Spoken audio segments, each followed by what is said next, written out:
Hey guys, this is race director and official coach of the Georgia Death Race. This is Sean Run Bum Blanton. How are you guys doing? Anyways, I wanted to talk to you for a brief second about the race, give you a little info about it, and then describe why I think you should run it. First of all, the Georgia Death Race is a point-to-point race in North Georgia, which goes from Vogel State Park to Amicalola Falls State Park. The first 37 miles is all single track. The rest is Forest Service roads, some maintained, some not. Pretty gnarly. This whole race came to be. A good friend of mine, Brad Goodridge, and I were kind of jokingly talking about crazy runs in North Georgia and how it'd be fun to connect two of the parks. Well, this joke kind of turned into reality when we realized, man, hey, that'd be kind of fun to put on as a race, and it kind of went from there. All jokes aside, this is probably our favorite place to run. These trails, I absolutely love them. I run up here all the time on a weekly basis, and I love it. The trails we're actually going to be using, we start at Vogel, and we take the Coosa Backcountry Trail loop, which is it's not very used, but it's probably actually, as far as this course goes, probably the most used trail, which is not really saying much. The first 8 miles, you actually end up climbing Coosa Bald, which is a 3.8 mile climb from the bottom to the top, and you gain about 2,400 feet. It's a pretty gnarly climb. You guys will be doing this in the dark. Once you summit that, you'll be on the Duncan Ridge Trail. The Duncan Ridge Trail has been nicknamed the Dragon Spine. I've heard people call it a roller coaster. Whatever you call it, it's definitely a hard time, but it's also one of the most beautiful trails I've ever run. This is all single track, and it's just tight, rugged single track. Some of it's technical, some of it's not. On this, it's like I said, it's very unmaintained. So a lot of times you see down trees you got to jump over, go around. It's just a really fun trail. At this time of the year too, in March, during the winter, all the leaves are falling.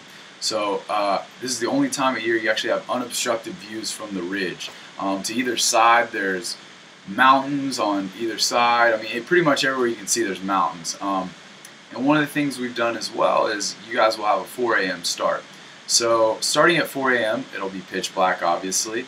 You guys will get up on that ridge, and depending on when you get up there, everyone should be up there by sunrise at 7 o'clock. And you'll actually be able to get to see the sunrise over the back of Brasstown Bald and the surrounding mountains if you're lucky, and if it's a clear day. And anyways, you keep going on the Duncan Ridge Trail, which like I said, is up and down, and we eventually hit the Benton McKay. Now the Benton McKay and Duncan Ridge actually share a trail for about 16 miles. So you guys will be on that.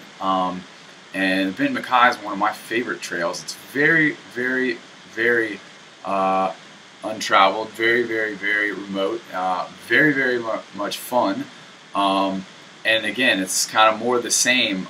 The climbs are a little bit longer at this point, a little bit higher. It's not as much of a a roller coaster, but nonetheless, it's beautiful. After a couple miles, well, more than a couple miles, you'll hit what is called the Toccoa Swinging Bridge. This is actually like one of the coolest points on the course. It's this old swinging bridge built somewhere, I think, in the 60s or the 70s, and you kind of just come out of nowhere and you hear this river for a mile or two, and all of a sudden you come down a bridge, you go over it, and your legs are a little wobbly, and the bridge is kind of the same thing, and it's just kind of a beautiful thing and just kind of neat to have during the middle of the course. From there, I think it's about 6 miles till you hit this open field. And when you get there, you'll kind of wonder, why is this open field there? You have no idea where it came from. I'm almost positive that it was for logging, and now the military up there uses it. But it's actually very beautiful. It's the only point on the entire course where you pretty much have like a 360-degree unobstructed view.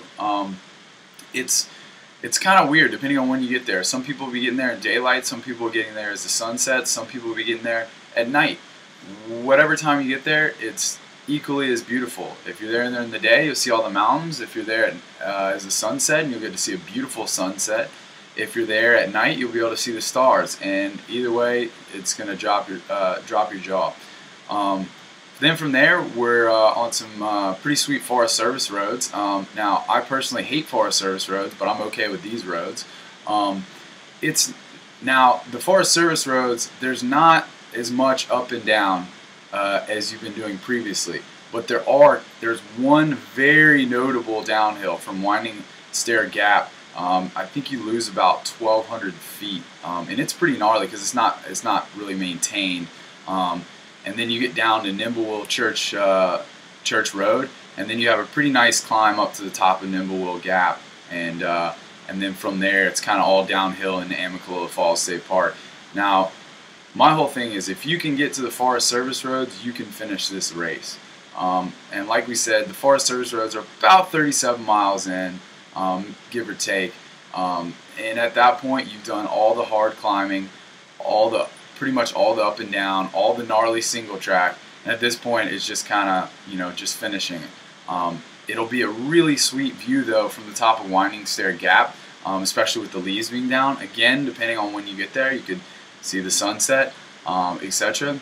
I really don't think, and I don't want to say this, I don't think many people will go under 14 hours. I think that would be an extremely stout time to do. I think the majority of people will be 18 to 24 hours. And we've designed this course, and the cutoff times, everything we've done is designed for middle to back of the packers, not necessarily elite runners. This race is not necessarily meant to be, all right, hey, we want a bunch of elite runners here. I would like that, but at the same time, I want you people to have fun. The goal of this race is to have fun, keep you safe, and really showcase the best North Georgia has to offer.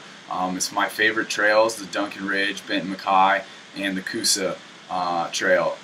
I absolutely love this course, I love this race, I love everybody helping out with this. And if I hadn't mentioned before, this is a point-to-point, but each year we'll actually be flipping the direction. So in 2014 it will run from Amicalola to Vogel, and then in 2015 back from Vogel to Amicalola.